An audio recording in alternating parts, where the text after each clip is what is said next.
house, yung mga bahay po namin na yan. Yung mga hilig po namin, music, movies, art, yung glam team po namin, family, and of course yung Chapter 8, which is It's got untold stories, unseen photos from travels from Paris to Dubai. Unseen photos that we took ourselves. Yeah, untold stories. Anong contribution nyo bali sa libro? everything. Gaano katagal ang conceptualization? Okay. Yeah. So bakit dapat tangkilikin ng fans yung book niyo?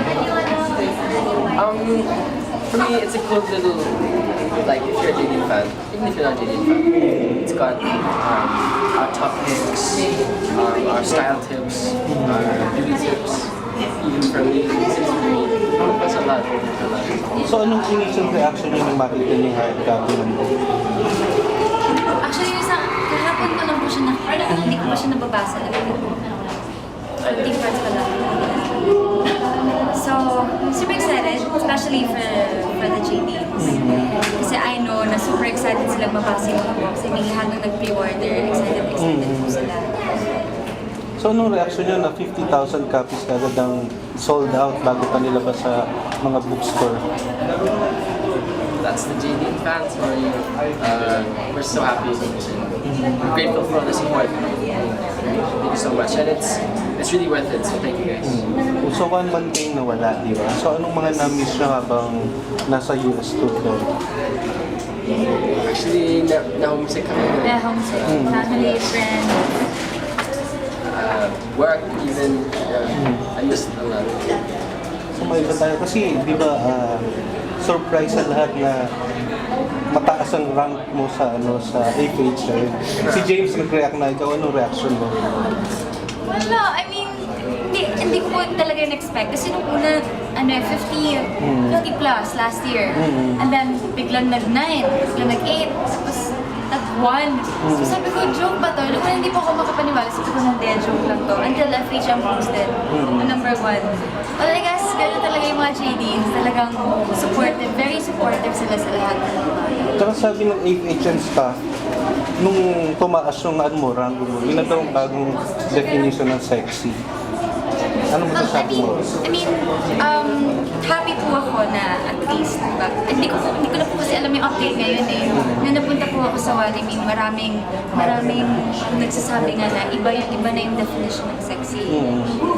But then, kung sino man po manalo, I mean, I'll be happy for them. Kasi for sure deserving naman po. Kung imbitahan ka na rumamp na sa ano? Wala. Kung pwede. Pero James, yung reaction mo, di ba parang biro lang naman yun? I was it's just a joke, but kasi iba yung reaction ng iba, di ba? Akala nila na-offend ka. After nun, natakot na sila mag-vote eh. Natakot ka na. I was just playing around.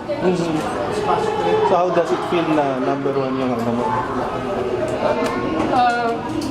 Mixed emotions. I mean, sexy naman sa din, so it's okay.